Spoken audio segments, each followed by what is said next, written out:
Buenas tardes a todos, bienvenidos a su clase del día de hoy. Vamos a hablar hoy del tema de lo que es el enrutamiento como parte de los procesos de comunicaciones en redes. Para que las comunicaciones se den a través de Internet y a través de las redes de computadoras, es necesario que las comunicaciones puedan llegar de un origen a un destino, sin importar dónde se encuentre ese destino. Esto se logra gracias a que los dispositivos de interconexión que existen en Internet, conocidos como routers o enrutadores, se encargan de buscar la forma en la que un mensaje pueda llegar al destino final, ya sea que lo hagan buscando la ruta más óptima para poder llegar a ese destino final o porque se basen en una información específica que un ingeniero, que un programador o que un programador de redes le asignó para realizar dichas actividades. Esto es lo que se conoce como los protocolos de enrutamiento o las técnicas de enrutamiento. O sea que esto es lo que hace que nos podamos comunicar con China sin ningún problema, comunicarnos con Estados Unidos, con los computadores estén donde estén, ya que los equipos de routers pues se encargarán de estar compartiéndose las rutas necesarias para poder llegar a un destino, al destino específico. Entonces, esta actividad de buscar ese camino, esa forma de llegar de ese punto A a ese punto B, se conoce como enrutamiento o encaminamiento. También se le conoce como ruteo, por la palabra pues router en inglés, que traduce específicamente pues enrutar o enrutador. Entonces, esa es la función, buscar ese camino de todos los posibles. Hay muchas formas de llegar de aquí hasta Google. Entonces, tu sistema pues se encargará de buscar la salida principal y de ahí en adelante, pues estos equipos de interconexión que existan en Internet se encargarán de buscar cuál es la forma más fácil de llegar o la que tenga para llegar hasta ese computador de destino. Es probable que alguna ruta esté caída porque hay una caída de un enlace, se le dice así, caída de un enlace, y no puede llegar por ese camino, entonces tiene que buscar otro camino distinto. Internet se le conoce como la gran telaraña mundial, pues bueno, ese fue el nombre que se le dio a la World Wide Web, a la WWW, asumiéndose o llamándolas así al sistema que se estaba armando para interconectar todos los sitios web que existían en el mundo a través del protocolo HTTP y que simulaba una gran telaraña que unía una gran cantidad de puntos, todos con todos, digamos prácticamente, cubriendo el mundo entero. Esto se hace a través de elementos de estructuras de datos conocidas como grafos, que pues verán más adelante y ya profundizarán más adelante en ellas, y de las que hablarán pues ya cuando estemos en redes y comunicaciones, para poder entender cómo es que funcionan estos protocolos de enrutamiento. Por ahora, lo que nos interesa es saber qué son los protocolos de enrutamiento y cómo se usan más que todo, ya que a este nivel, pues, lo que nos interesa es el uso y no tanto el diseño o cómo funciona. Entonces, la idea es definir cuál es la mejor ruta para llegar a ese destino. Para eso existe un valor conocido como métrica. La métrica es la que determina cuál es la mejor ruta para llegar de un punto A un punto B. Por ejemplo, un valor de métrica puede ser la cantidad de routers por donde tiene que pasar una comunicación, siendo la que tenga la cantidad más pequeña de routers la que tiene la mejor ruta. Por ejemplo, o sea, no es la única manera. Entonces, por ejemplo, para llegar por los lados del Atlántico hasta Google, o sea, pasamos por 5 routers. Listo, 5 routers. Esos son 5 saltos. La métrica es 5. Pero si nos vamos por el Pacífico, son 3 saltos. Entonces, por el Pacífico es más corto. Por ejemplo, estoy poniendo un ejemplo. Entonces, digamos que esa sería una forma de medir. Pero resulta que no, otros protocolos tienen en cuenta otras cosas. Como por ejemplo, que el ancho de banda de la comunicación. Y resulta que por el Pacífico son solo 3 saltos, pero la comunicación va a 10 megabits por segundo. Pero por el lado del Atlántico son 5 saltos, pero la comunicación, la máxima velocidad de comunicación es de 200 megabits por segundo. Entonces, obviamente, pues se hace mucho más práctico para este otro sistema, esta otra métrica, trabajar por el canal del Atlántico. ¿Sí? Entonces, ya son diferentes técnicas que se pueden utilizar para determinar cómo sabemos cuál es la mejor ruta a utilizar. Entonces, los parámetros de enrutamiento definen lo que es, por ejemplo, la métrica que ya habíamos comentado, que define, por ejemplo, la longitud de la trayectoria, el número de saltos que hay que dar. Por ejemplo, el retardo, que es qué tanto se demora una señal en ir y volver. El ancho de banda del canal, la cantidad de tráfico que haya. Si un canal está muy saturado, es probable que un equipo decida salir por otra ruta. Eso precisamente se hace de manera dinámica, automática, a través de protocolos que se encargan de determinar esos cálculos para buscar la mejor ruta. Y la mejor ruta, ¿qué es lo que busca? Disminuir el retardo en la conexión lo más posible. Entonces, lo que se busca es la ruta que ofrezca el menor costo, o sea, la que cueste menos, porque esa será la mejor ruta para llegar al destino. Ahora, tengamos en cuenta algo. Existen muchos protocolos de enrutamiento diferentes, cada uno tiene sus ventajas con respecto al otro, pero aún así hay algunos protocolos que son mejores que otros. ¿Oyeron? Cuando hablemos del concepto de distancia administrativa, veremos que están clasificados de tal manera que los que tengan un mejor rendimiento pues sean escogibles primero que los que tienen un menor rendimiento, aparte del valor de la métrica. Y el concepto de sistema autónomo es básicamente un sistema autónomo, no es más que la red de una empresa. ¿Saben? Entonces, conjunto de redes y routers que se encuentran bajo el control de una misma entidad. O puede ser que en algunos casos pues, de varias entidades, pero es una misma red. Por ejemplo, la red de la Americana, ese es el sistema autónomo de la Americana. Ahora, hay unos números de sistemas autónomos que se pueden obtener, que se compran, para que tú te puedas identificar con un número clave que te dan a ti, obviamente a nivel público. El sistema autónomo o el número de sistema autónomo llamado el ASN, que utiliza, por ejemplo, la Americana, es el que le ofrece el proveedor Claro, o perdón, el proveedor que tenga la universidad, Mediacommerce, IFX, no sé, no recuerdo cuál es el proveedor que tienen ellos. Creo que Mediacommerce y IFX allá en la sede Cosmos. Claro, acá en la sede Prado. Entonces, ese es el número de sistema autónomo que se nos entrega. Pero tú puedes comprar el tuyo propio y configurar los equipos para que digamos que propaguen o publiquen tu número de sistema autónomo. Pero si no, eso no es ningún inconveniente. ¿Ya? Para una empresa, pues el sistema autónomo es la red que ella tenga de manera interna, de manera local. Entonces, el enrutamiento, señores, puede ser de dos tipos. Puede ser estático o dinámico. Cuando hablamos de enrutamiento estático, es que las tablas de enrutamiento siempre están fijas, o sea, nunca van a cambiar. Esas tablas son estáticas, son quietas, son fijas. ¿Por qué? Porque las definieron de forma manual, o sea, un ser humano se sentó, configuró el equipo y le definió las rutas a mano. Él dijo, bueno, para ir para la red X, ves por este camino, para ir para la red Y, ves por este otro camino, especificando, diciéndole cómo llegar de un punto A a un punto B. ¿Sí? Hagan de cuenta, para ir a Cartagena coges la vía Puerto, para ir a no sé qué coges esta vía, para ir a Malambo coges esta vía. Eso es lo que estamos haciendo aquí.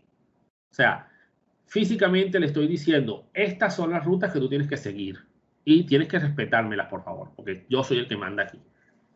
Y el enrutamiento dinámico, ya este caso es más tolerante a los cambios, porque ya no es un ser humano el que le dice al sistema pues cómo configurar las rutas, sino son los mismos equipos los que se encargan de armar las rutas. ¿Cómo? Pues los protocolos de enrutamiento se encargan de comunicarse entre sí. Los equipos se mandan mensajes informando las rutas que ellos conocen. De tal manera que cada equipo vaya armando sus propias tablas y esté pendiente de las actualizaciones de esas tablas. ¿Qué va a pasar? Que si un enlace se cae, ese enlace dejará de ser propagado por el router que lo contiene y las tablas se irán actualizando en el tiempo, de tal manera que con el tiempo ese enlace desaparece y ya se sabe que por ese camino no se puede seguir. ¿Por qué? Porque está caído por alguna razón. Se desconectó el cable, se apagó el equipo, no sé, algo pasó y la ruta ya no sirve por ahí. En el enrutamiento estático eso no se puede. ¿Por qué? Porque dijimos que esa era la ruta. ¿Ya? Ahora, que definamos una ruta alterna, bueno, ya eso es otra cosa. Pero sí se puede definir también una ruta alterna por enrutamiento estático. Lo que sí es que tienes que decirle al sistema cuál es la ruta principal. Entonces, los algoritmos de enrutamiento dinámico se clasifican a su vez en dos tipos. Pues dos tipos generales. Lo que son los algoritmos de vector distancia De este caso, pues se va armando vectores, digamos, un vector, pues, yo creo que ustedes todavía no han visto ese concepto en álgebra o en cálculo. Es simplemente un elemento que tiene una magnitud, ¿sí? O sea, un valor asignado, una dirección, o sea, un sentido, indicando pues la dirección de enrutamiento, para poder, digamos que manejar esta forma de desplazarse de ese punto A a un punto B. Entonces, en este caso, pues los algoritmos de vector distancia crean esos vectores de distancia de los routers entre sí. Y están los del estado de enlace, donde lo que se utiliza para establecer la comunicación es definir el estado en el que se encuentran los enlaces de comunicación de cada equipo. Entonces, el algoritmo de vector distancia se tiene una vista de la topología, o sea, de la forma física de la que están conectados los equipos en la red, desde la perspectiva de lo que el vecino te indicó. ¿Cómo si el vecino? El router que está al lado tuyo. Tú tienes un conjunto de routers en tu red, pues el router que tienes al lado te manda información de él. Y tú vas armando la topología con esa información. ¿Sí? Entonces, pero el problema es que esta topología que tú vas armando se va actualizando de manera completa cada vez que los vecinos van intercambiando información.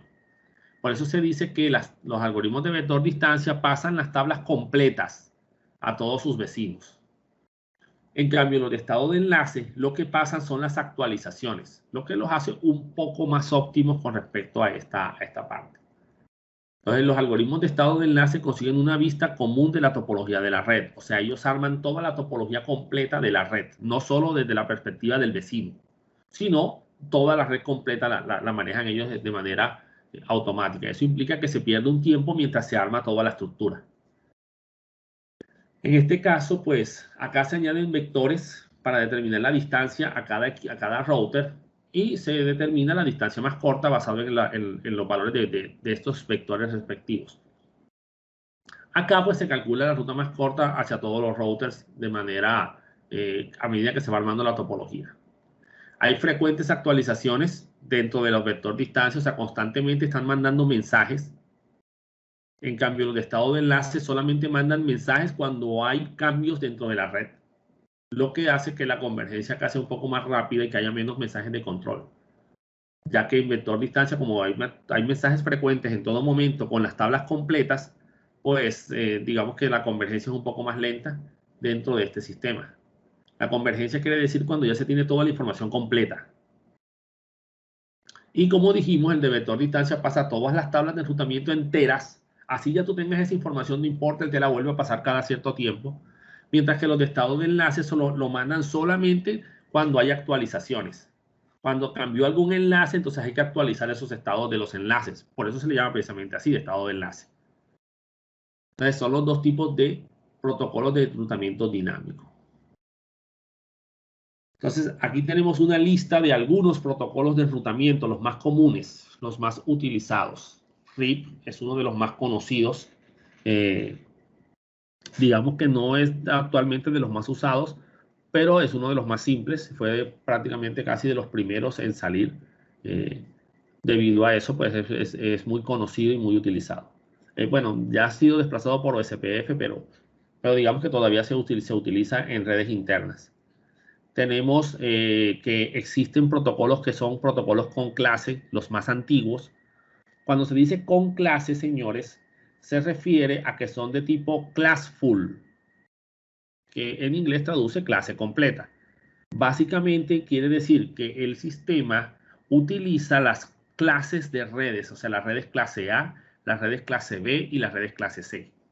O sea que si tú pones una dirección IP 10.10.0.0, por ejemplo, él asume que la máscara es 255.0.0.0. O sea, tú no tienes la oportunidad de decirle, no, es que esa no es la máscara, no, esa es la que él va a manejar. Porque esos protocolos trabajan con las clases completas. Si la dirección está en el rango de la clase B, pues le pone máscara tipo B.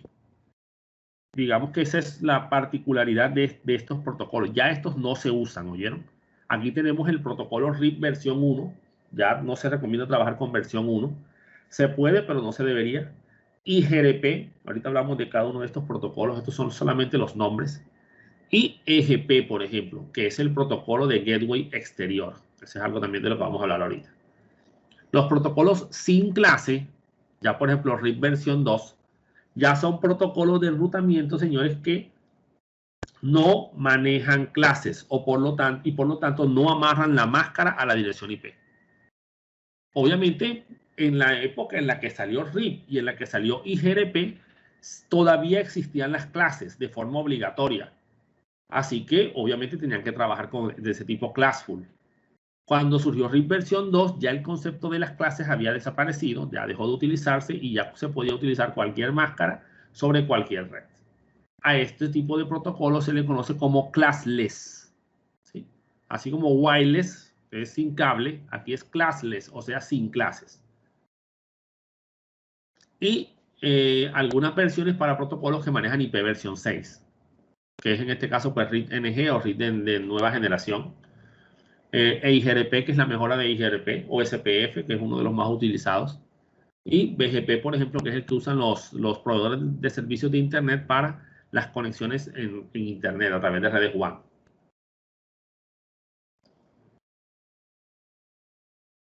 Entonces, independientemente así sea de estado de enlace o sea de vector distancia, pues puedes tener estas clasificaciones, ¿oyeron? ¿Por qué? Porque RIP es de vector distancia, o SPF es de estado de enlace, e IGRP es mixto. Puedes trabajar con uno o con el otro. Entonces, existen los EGP, los Exterior Gateway Protocol, protocolos de enrutamiento de exteriores. Obviamente, exteriores, afuera. ¿Dónde? En Internet. Estos son los que usan los proveedores de servicios de Internet. Tú, dentro de la red tuya, dentro de tu empresa, para comunicarte internamente, no debes utilizar un protocolo de enrutamiento externo porque no son para eso. ¿Oyeron? Estos son para que los diferentes sistemas autónomos se comuniquen entre sí. Porque parte de la información que se configura dentro del protocolo BGP, por ejemplo, que es el Border Gateway Protocol, el protocolo de gateway de borde, de puerta de enlace de borde, requiere que definas el número de sistema autónomo público que tienes dentro de tu red. Entonces, si tú internamente no tienes un número de sistema autónomo definido, pues ¿para qué vas a utilizar un protocolo de gateway, de borde? ¿Ya?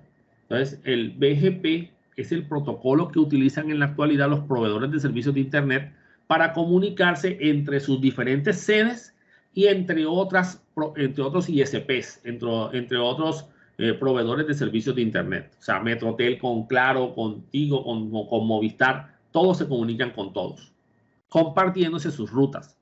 ¿Cuáles? Las públicas, eso sí, para que Internet pueda funcionar. Entonces, ese protocolo se encuentra actualmente en la versión 4.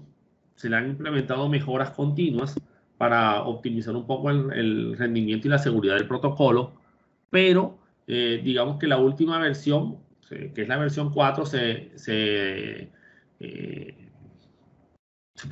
definió en el 2006 en la RFC 4271. ¿Oyeron? Entonces, digamos que ese es el protocolo que usan los proveedores de Internet. Obviamente se configurarán si trabajas con los proveedores de Internet, si no, pues trabajarás con los otros protocolos. Es el único que se usa, ¿oyeron? En Internet, el Border Gateway Protocol, el BGP. Ahora, los IGP. Bueno, algo que les quiero especificar, señores, es que EGP actualmente es el tipo Exterior Gateway Protocol, protocolo para exteriores. Así se llamaba el protocolo originalmente, hasta que surgió BGP. Pero BGP ya es el nombre del protocolo, mientras que EGP quedó para el tipo de protocolo de enrutamiento externo. Y dentro de tus redes LAN, en tu empresa, ya tú trabajas con IGP, de Interior Gateway Protocol, protocolo de puerta de enlace interna, que es el que ya se utiliza dentro de una red LAN. ¿Sí? Intercambio de rutas en un mismo sistema autónomo, o sea, en una misma empresa. ¿Sí? Entonces, aquí tenemos toda una gran gama para poder escoger.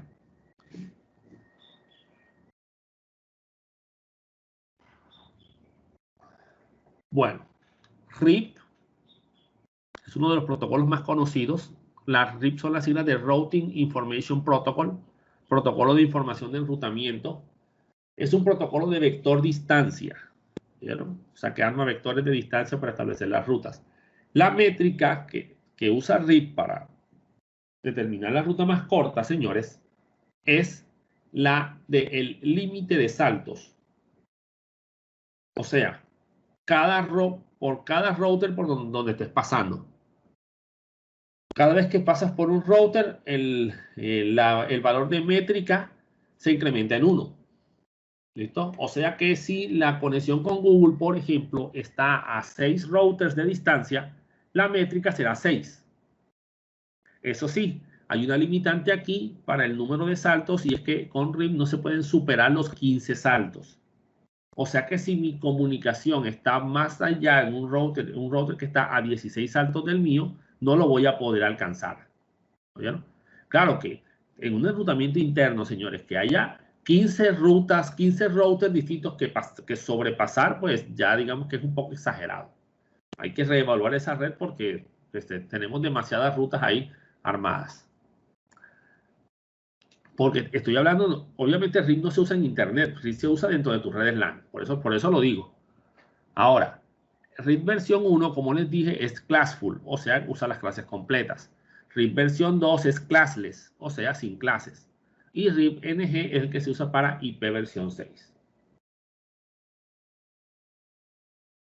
Bueno, IGRP, Interior Gateway Routing Protocol, fue un protocolo desarrollado por la empresa Cisco y obviamente pues ideal para sus máquinas como tal. Ya es un protocolo que ha sido desplazado por una mejora que es el EIGRP.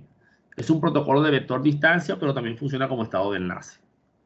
Este IGRP es de tipo classful y la métrica se basa en una fórmula que utiliza como parámetros para el cálculo el ancho de banda, el retardo, la confiabilidad del canal, que se basa en una serie de valores que se le asignan, la carga del enlace, también un valor que se le va a asignar específicamente, y es un cálculo de un valor de 24 bits.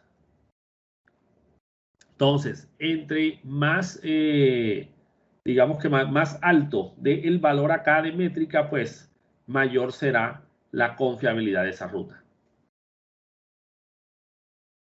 Entonces, esta es la fórmula que se usa en IGRP para determinar la métrica.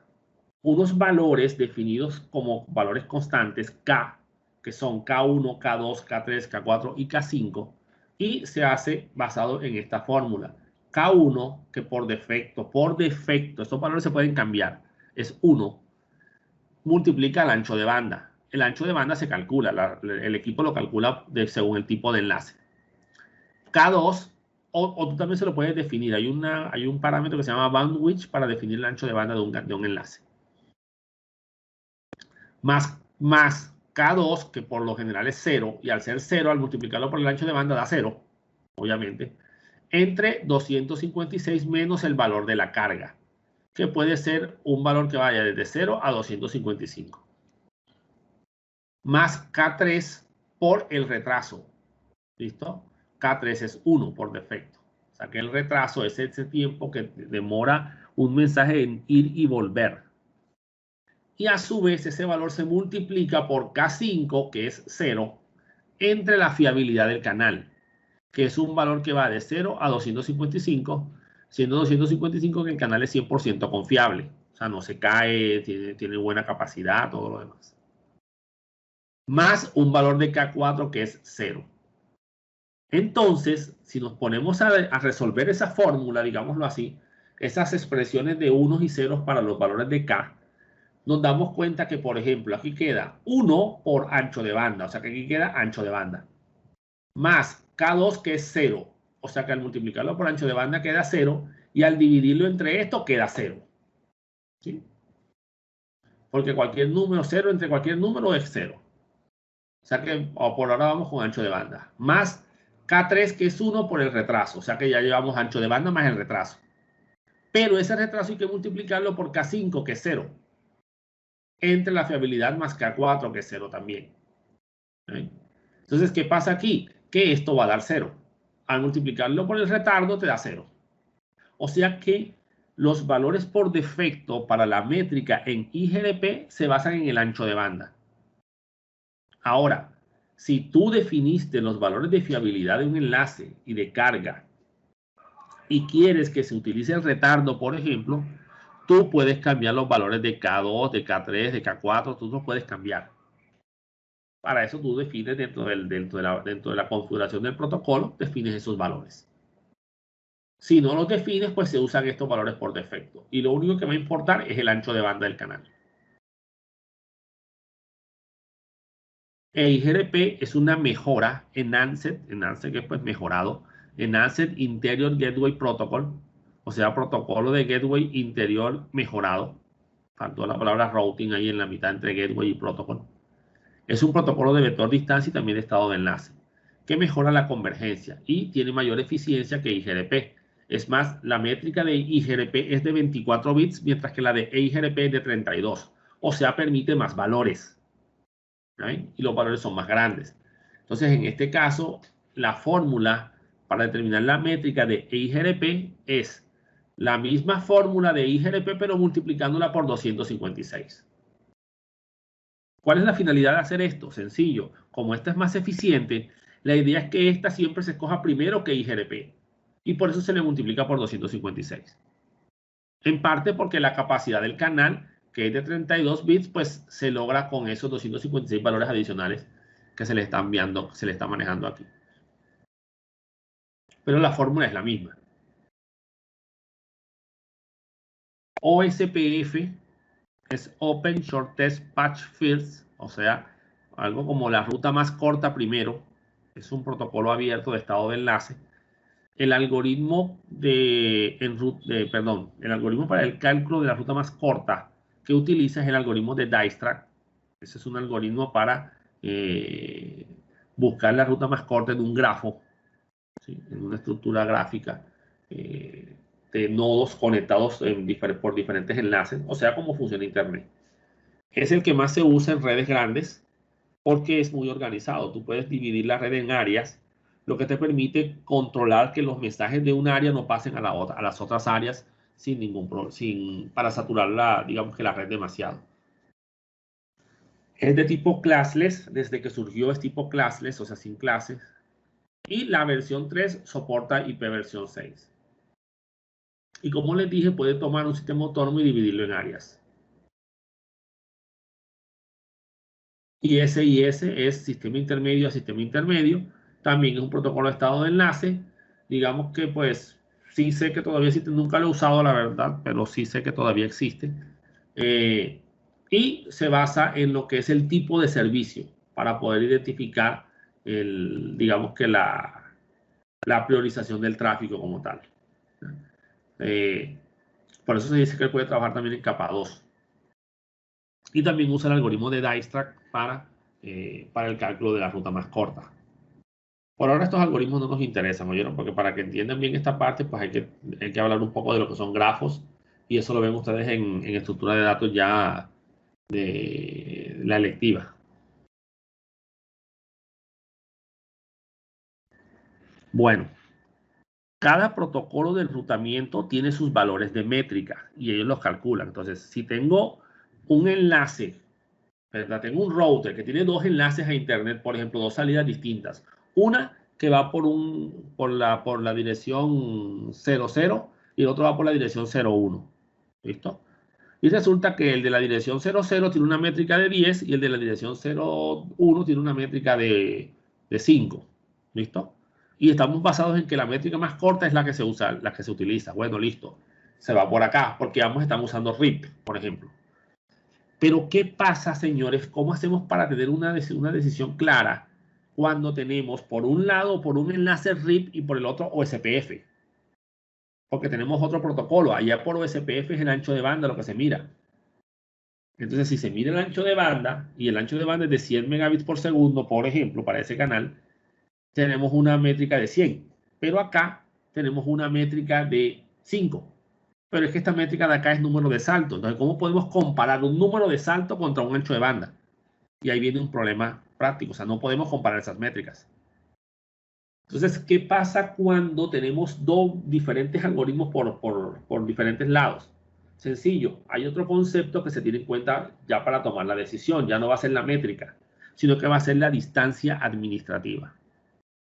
La distancia administrativa es la que se utiliza cuando tenemos diferentes protocolos de enrutamiento por diferentes enlaces. Entonces, él tiene que escoger de dos protocolos, pues, cuál es el que me sirve. Entonces, esa distancia administrativa es la que permite definir la fiabilidad del protocolo. O sea, qué protocolo es más confiable que cuál. ¿Okay? Entre más bajo sea el valor de distancia administrativa, mejor será la fiabilidad. Dice aquí, las redes directamente conectadas tienen una distancia administrativa de 0. ¿Por qué? Porque están ahí mismo. ¿Saben? ¿Cómo así directamente conectadas? Sencillo, tú tienes un router y esa red la tienes definida en una interfaz del router. O sea, ese puerto Gigabit Ethernet 00 tiene la dirección IP 192.168.0.0.1, perdón. Por lo tanto, pertenece a la red 192.168.0.0/24. Entonces, esa red está directamente conectada al router y su métrica será de 0. ¿Por qué? Sencillo. Si él aprende esa ruta por algún otro router, porque algún otro router, digamos que la conoció por él y aún así se la reenvió nuevamente, porque eso puede llegar a pasar. Entonces, ¿qué va a pasar? Él dice, bueno, ven acá, esta ruta 192.168.0.0, yo ya la tengo aquí en mi tabla de enrutamiento. Y dice que la métrica o la distancia administrativa de esa ruta es 0. Pero por acá también me la aprendí por RIP. Y RIP me dice que está a un salto de distancia. Pero espérate, que es que RIP tiene una distancia de 120 y este tiene una distancia de 0, lo siento. Desecho la de RIP y me quedo con la mía. Obviamente si la tengo directamente conectada, ¿no? Entonces, ¿qué va a pasar ahí? Sencillo, que él se queda con las que tiene directamente conectadas. Ahora, ¿qué pasa con las rutas estáticas? ¿Cómo así? Las rutas que un ser humano le configuró. Pues sencillo, un ser humano siempre será más confiable por ahora que un protocolo de enrutamiento. Así que la distancia administrativa de las rutas estáticas es de 1. Entonces aquí tenemos los routers o las redes directamente conectadas tienen una distancia de 0. Las rutas estáticas una distancia de 1. EIGRP sumarizada, ¿qué es esto? La sumarización es lo contrario a lo que nosotros vimos con subredes y con VLCM. Con subredes tú divides, con sumarización tú unes. Tienes un montón de redes pequeñas, armas una sola red grande. Pero digamos que no es que vas a combinar las redes y vas a sacar una sola red para la configuración de los equipos. No. Es que imagínense, por ejemplo, que tú tuvieras que decirle al router, la red 192.168.0.0 es por el canal 1. La red, para llegar a la red 192.168.2.0 es por el canal 2. Por el canal 1 también, perdón. Para llegar a la red 192.168.3.0 es por el canal 1 también. Y así hasta llegar a la red 10. Entonces tienes que ponerle 10 veces, con el cambio del tercer octeto, le tienes que poner 10 veces una ruta muy parecida. Entonces tú puedes matemáticamente buscar una máscara de subred que te permita agruparlas a todas. O sea, en vez de estar dividiendo, tú unes. Eso se llama sumarización. Digamos que por el momento ese tema no nos interesa. Ese tema lo van a profundizar ya en la parte más avanzada. Voy a ser un poco más complejo. Entonces, digamos que esa es la EIGRP sumarizada. Cuando la ruta se sumarizó, o sea, el sistema determinó que en vez de poner 10 rutas distintas que van a salir por el mismo enlace, voy a colocar una sola que las incluya a todas 10. Y con eso me ahorro 9 líneas, con el consecuente ahorro de memoria. ¿Ya? Entonces tienen esa ventaja ahí. Eso en caso de que se pueda sumarizar. Si no se puede sumarizar porque hay redes intermedias que siguen caminos diferentes, pues ahí sí está, ya no se puede hacer sumarización de las rutas, toca manejarlas independientemente. Las de BGP externa pues tienen 20. Ojo, BGP externa y BGP interna no quiere decir que un BGP que funciona en una red LAN. ¿Oyeron? Un BGP interno es un BGP que comunica equipos dentro de un mismo proveedor, dentro de un mismo sistema autónomo. Y ya cuando es BGP externa es porque te estás comunicando con otro proveedor diferente. ¿Por qué? Señores, Claro tiene diferentes sedes y en cada sede hay routers. ¿Ya? Y esos routers se comunican todos con todos. Entonces, si tú te vas a comunicar con tu propio proveedor, contigo mismo, te vas a comunicar contigo mismo como proveedor de Internet que eres, pues vas a utilizar BGP de tipo interno. Pero si te vas a comunicar, tú eres Claro y te vas a comunicar con Movistar, pues ya tienes que utilizar un BGP externo para poderte comunicar ahí. ¿Ya? Entonces, esa es la que hace referencia ahí. No es que uno sea de gateway externo y otro sea de redes LAN, no. Los dos son de redes WAN. Solo que uno es cuando te comunicas contigo mismo, con tus diferentes enlaces WAN, y el otro es cuando te conectas con otros proveedores diferentes a ti. Muy bien. Entonces, tenemos IGP, tenemos bien OSPF. Tenemos OSPF 100, tiene una distancia administrativa de 110. Y RIP tiene una distancia administrativa de 120. Por lo tanto, OSPF es más confiable que RIP. Ahora, ¿qué quiere decir esto? Sencillo, que cuando el router tenga dos rutas y por una vaya OSPF y por la otra vaya RIP, él siempre escogerá OSPF, sin importar la métrica. Ahora, cuando por los dos lados hay OSPF, pues él buscará la métrica y será la escogencia según la métrica más óptima, la que se va a tener en cuenta para hacer la comunicación. Muy bien. Entonces, señores, estos son los conceptos de protocolos de enrutamiento y el enrutamiento estático. Entonces, vamos a pasarnos ahora a Cisco Packet Tracer para armar una red de computadoras y configurar los routers para que las redes se puedan comunicar todas con todas. Primero lo vamos a hacer con enrutamiento estático, ¿sí? Y luego lo vamos a hacer con enrutamiento dinámico, probándolo primero con RIP, eliminando esa configuración y después probando con OSPF. Entonces pasémonos a Packet Tracer. Bueno, miren, les comento que en el documento que ya les compartí hay un ejemplo de enrutamiento. ¿Oyeron? Lo pueden practicar también.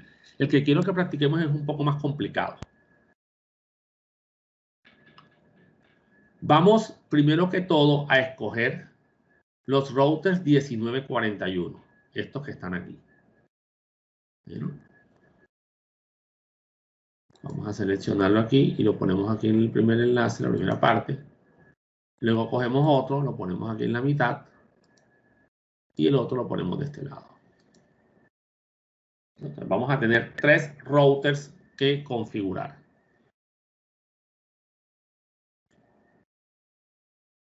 Para el primer router vamos a utilizar 2 switches aquí.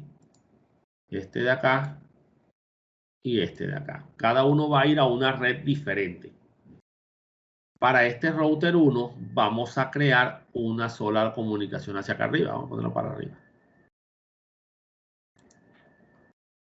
Y para este router de acá vamos a poner una ruta también. No, vamos a poner 2 rutas también. Vamos a agregarle unas interfaces nuevas a los routers. Entonces nos vamos a pasar al router 1 y vamos a hacer clic para configurarlo. Entonces, nuestro router solamente tiene 2 interfaces de conexión. Las Gigabit Ethernet 00 y la Gigabit Ethernet 01. ¿Sí? Estas que están aquí. El otro, acuérdense que es el puerto de consola y el puerto auxiliar.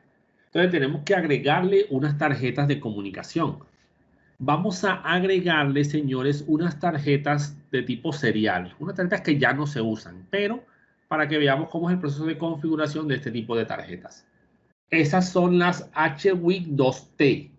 Estas que están aquí. ¿Sí? Esas son unas comunicaciones de tipo serial. Ahora les muestro el conector, es un poquito largo. Y usan unos cables especiales. Entonces vamos a apagar el router y lo vamos a colocar en el slot que está aquí, en el que está cerca a los otros conectores.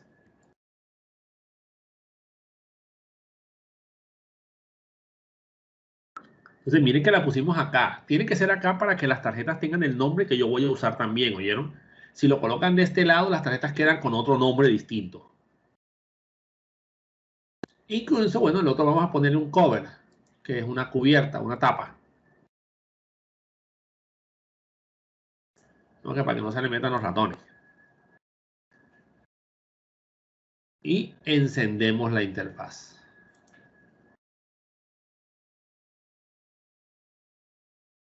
Entonces, vamos a hacer lo mismo con los otros routers. Colocar la tarjeta WIC 2T en cada uno. Vamos a mostrarles primero cómo son estas tarjetas. Vamos a hacer un zoom aquí. Y observen que estas tarjetas son un poco larguitas. No son de estos puertos así, sino son alargados. Son unos cables diferentes, no son cables de red convencionales que ustedes conocen. Son cables WAN, se les llama, porque se utilizaban para conectar a un modem, a un equipo de comunicaciones exteriores, externas. Entonces pasémonos al otro router. Vamos al router 1. Nuevamente apagamos el router. Escogemos la HWIC2T y la arrastramos hacia el slot que está cerca de los otros enlaces. Listo. Vamos a poner la tapa también.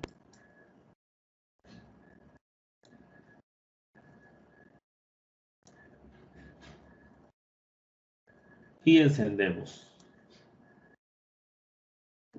La tapa es solamente por ponerla, señores, porque la verdad es que no es que se necesite. Y hacemos lo mismo con el tercer router. Apagamos el router y buscamos la HWIC2T. Y la colocamos en el slot.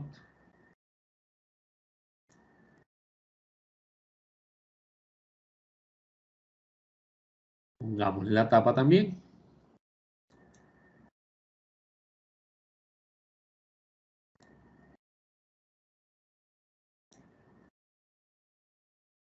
Y encendemos el router.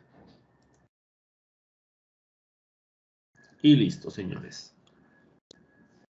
¿Qué vamos a hacer ahora? Pues conectemos los equipos. Cojamos los cables y comencemos a conectar. Entonces nos vamos aquí al cableado y vamos a escoger primero el cable normal, que es este, el cable de cobre normal, el que tiene la línea negra recta. Y vamos a conectar este switch, la interfaz Gigabit Ethernet 01, la que está acá debajo. Y nos vamos al router.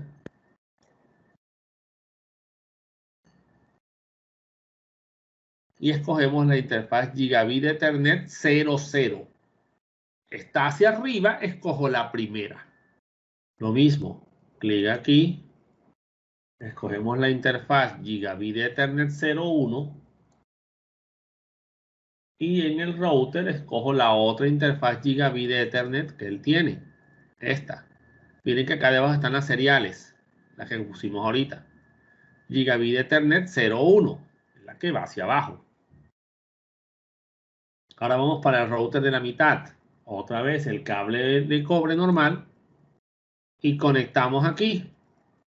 Router Gigabit Ethernet 00.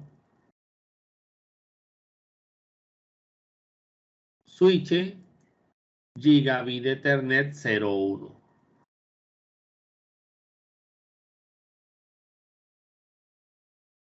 Normalmente esos son los puertos de alta velocidad, así que son los que se recomiendan para este tipo de enlaces.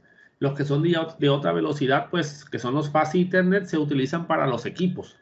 Aunque en los equipos actuales, señores, las interfaces Gigabit Ethernet son las que se usan para los equipos normales y las interfaces de conexión entre equipos ya son a 10 GB, o sea, a 10 Gigabit Ethernet como tal. Muy bien, y conectamos el router 2.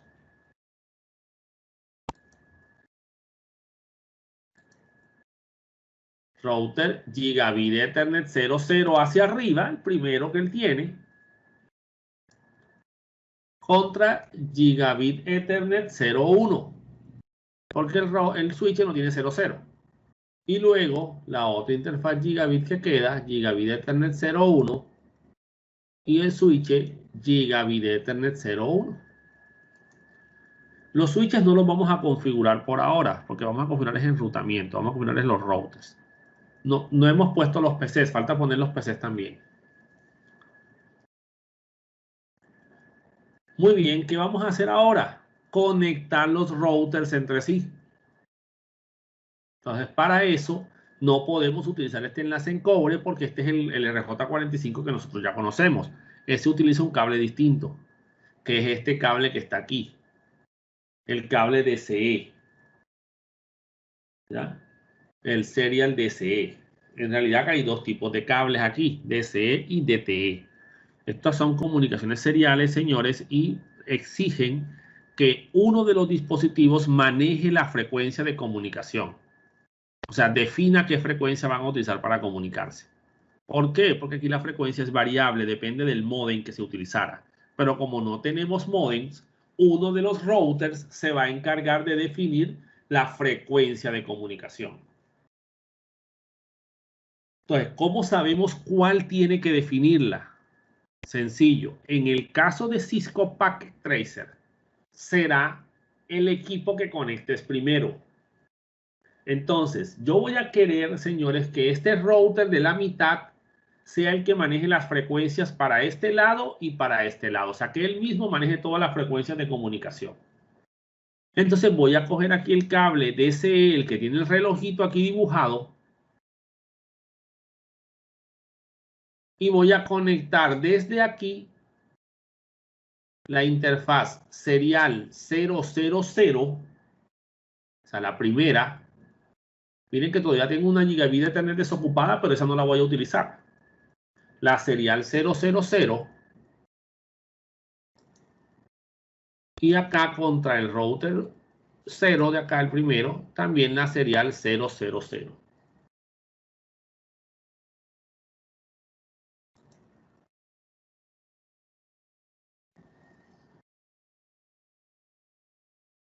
Entonces, miren que conecté primero el router de la mitad.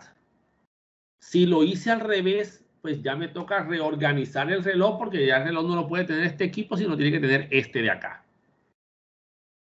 Entonces, ahora tomo aquí otra vez el mismo cable y conecto desde la mitad. El único serial que me queda sería el 001 y lo conecto acá hacia el primero, el 000, por costumbre, para ocupar siempre del primero hacia el último, ir en orden.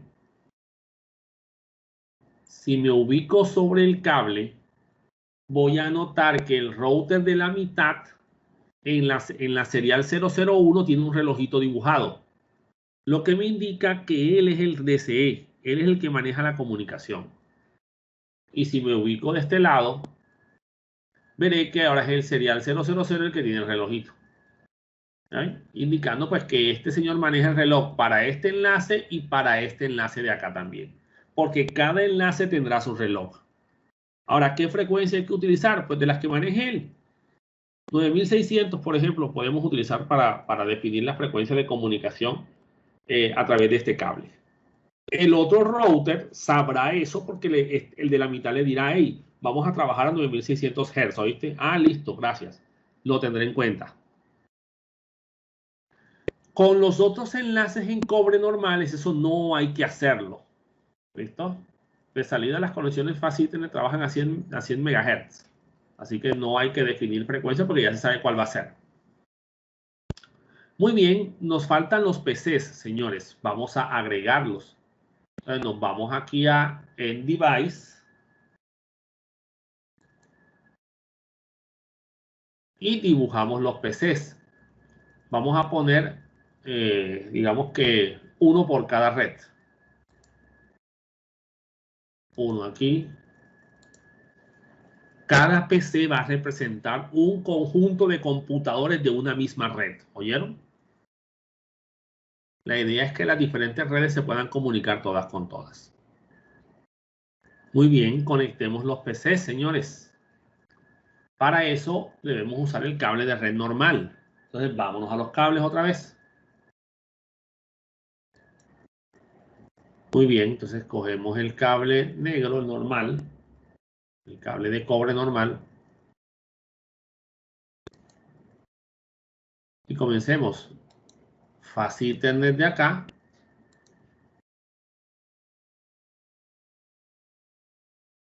Los PCs no importa a qué puerto los conecten, porque a la larga ellos van a estar conectados al mismo switch. ¿Oyeron? Y el switch no lo vamos a configurar. Entonces pueden escoger cualquier Fast Ethernet del switch. Así que no hay ningún problema aquí. Yo creo que esto no tiene mucha ciencia. Entonces vámonos al otro cable nuevamente. Otra vez en el PC1, Fast Ethernet.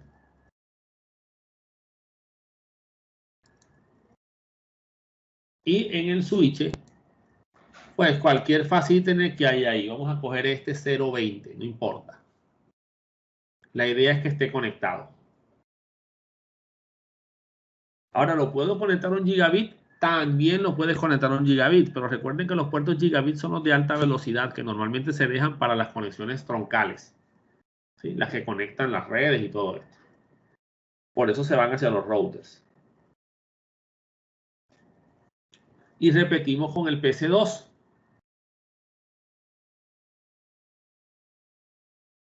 Fast Ethernet 0 contra cualquier Fast Ethernet de aquí. Vamos a escoger el 01.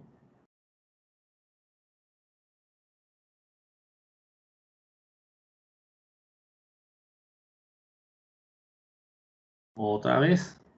Repetimos con el otro computador. Fast Ethernet 0. Fast Ethernet 1. Y acá, Fast Ethernet 0 contra Fast Ethernet 16, por ejemplo. En los routers sí importan las interfaces porque él es el que se va a configurar y a él es el que hay que ponerle direcciones IP para las diferentes interfaces. Muy bien. Recuerden que cada puerto del router, señores, es una red. Así que aquí tenemos 1, 2, 3, 4, 5, 6 y 7 redes diferentes. Cada puerto del router es una red distinta. Entonces, este router de acá, el primero hacia estas zonas LAN, va a tener configuradas las direcciones 192.168.10 y 192.168.20/24. Este de aquí hacia acá va a tener la dirección 172.16.0.0/24. Y este de este lado de acá va a tener la 172.20.0.0 y la 172.20.1.0. Y acá adentro va a tener un cálculo de redes para solamente 2 direcciones IP, porque son solamente 2 routers. Entonces, todo este enlace va a ser una red 10. ¿Sí? Acá va a estar la 10.000/30 y de este lado la 10.004/30. Con una máscara /30 solo se permiten 2 PCs. Bueno, sí, dos direcciones IP. Muy bien. Notemos también, señores, que las interfaces de los switches hacia los PCs aparecen en verde. Eso quiere decir que están encendidas. Recuerden que por defecto, de lo que vimos en la clase pasada, las interfaces de los switches siempre están encendidas. Y los routers, al contrario, por defecto las interfaces de los routers están apagadas. ¿Sí? Y por eso aparecen en rojo. Hacia el switch también aparecen en rojo. ¿Por qué? Porque está apagada la de este lado. Y si una de las dos está apagada, el enlace está caído, está apagado. A medida que vayamos encendiendo las interfaces, los enlaces se van a ir encendiendo en verde. Entonces configuremos el PC1. Nos vamos a Desktop. IP Configuration.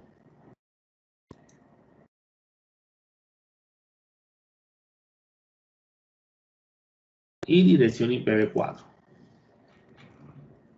192. Vamos a quitar el ratón. .168.1. Vamos a ponerle a todos los PCs la dirección de host 10. ¿Sí? A todos los PCs. Solo va a cambiar los octetos, los tres primeros octetos. Subnet más o máscara de subred, pues él va a poner la 255.255.255.0, que es la que vamos a utilizar. O sea, la máscara de 24 bits. Y a los routers, en cada red, le vamos a poner la .1. 192.168.1.1. No porque sea obligatorio, señores, sino porque esa es la dirección IP que le vamos a asignar.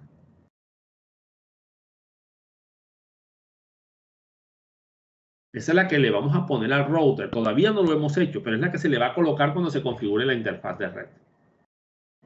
Bueno, entonces podemos cerrar, pasamos al otro equipo que va a estar en la red 192.168.2. Vamos al PC1. Vamos a Desktop.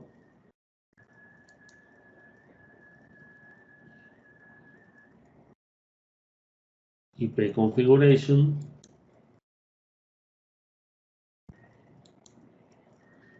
Y aquí la red, la dirección IP 192.168.2.10. Miren que ya cambió el tercer octeto, así que es una red diferente.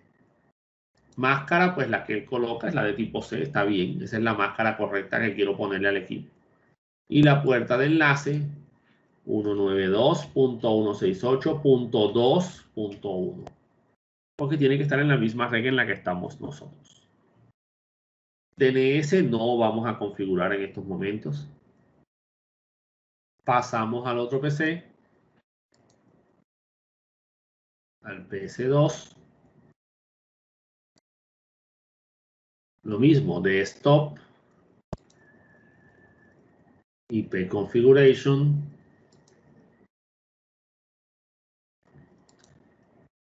Y la dirección IP 172.16.0.10. Miren lo que va a pasar aquí con la máscara. Se va a colocar una máscara clase B. Pero a mí no me sirve clase B porque yo necesito que sea clase C. Entonces le coloco el tercer octeto en 255. Vamos a borrar aquí, perdón. Y ya se vuelve una red tipo C.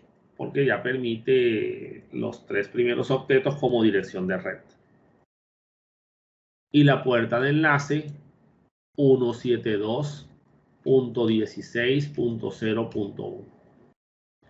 Muy bien, pasamos al otro equipo. Al PC3 de este lado. En Desktop. IP Configuration.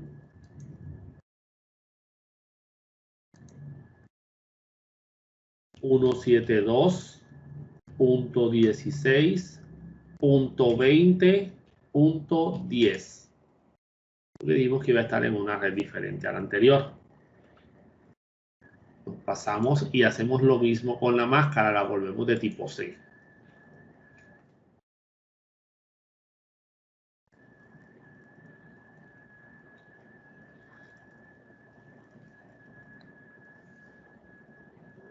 Y la puerta de enlace 172.16.20.1.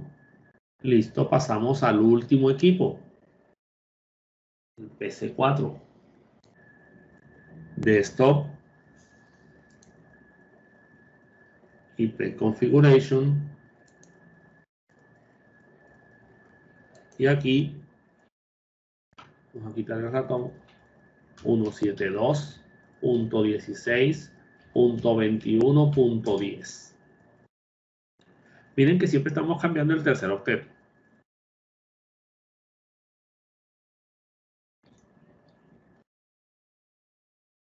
Y acá la máscara la corregimos. Tipo C. Y la puerta de enlace de siempre. 172.16.21.1. O sea, siempre será el primer equipo. ¿Porque siempre tiene que ser el primer equipo? No. Recuerden que puedo poner cualquier dirección IP. Mientras sea la que le ponga el router, puede ser la 15, la 25, la 250, la 254. Ya uno por costumbre le coloca o la primera o la última, pero ya eso es una costumbre por lo general, para que sea fácil de recordar, digámoslo así, no es más que todo. Cerramos. Y ya tenemos configurados nuestros PCs. Ya les dije, los switches no los vamos a configurar. Lo que queda pendiente sería configurar los routers. Vamos a proceder a guardar el documento. Vamos aquí a guardar para evitar que se vaya a borrar, por ejemplo, se vaya a perder. Y lo ubicamos en alguna carpeta donde nosotros queramos. Él por defecto crea una carpeta Cisco Saves, que es donde guardan los archivos salvados por la herramienta. Podemos dejarlo ahí. Vamos a dejarlo ahí si es caso. Vamos a ponerle aquí práctica enrutamiento.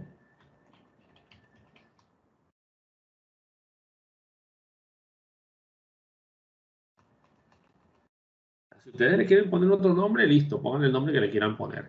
La extensión va a ser PKT, o sea, de Packet Tracer. Le decimos guardar. Y ya el sistema está guardado en el estado en el que se encuentra en estos momentos. Entonces, la próxima vez que lo abramos, pues ya quedará, si no se vuelve a guardar, pues ya quedará en ese estado. Con esto terminamos el tema de la clase de hoy. Ya nos veríamos en la próxima clase.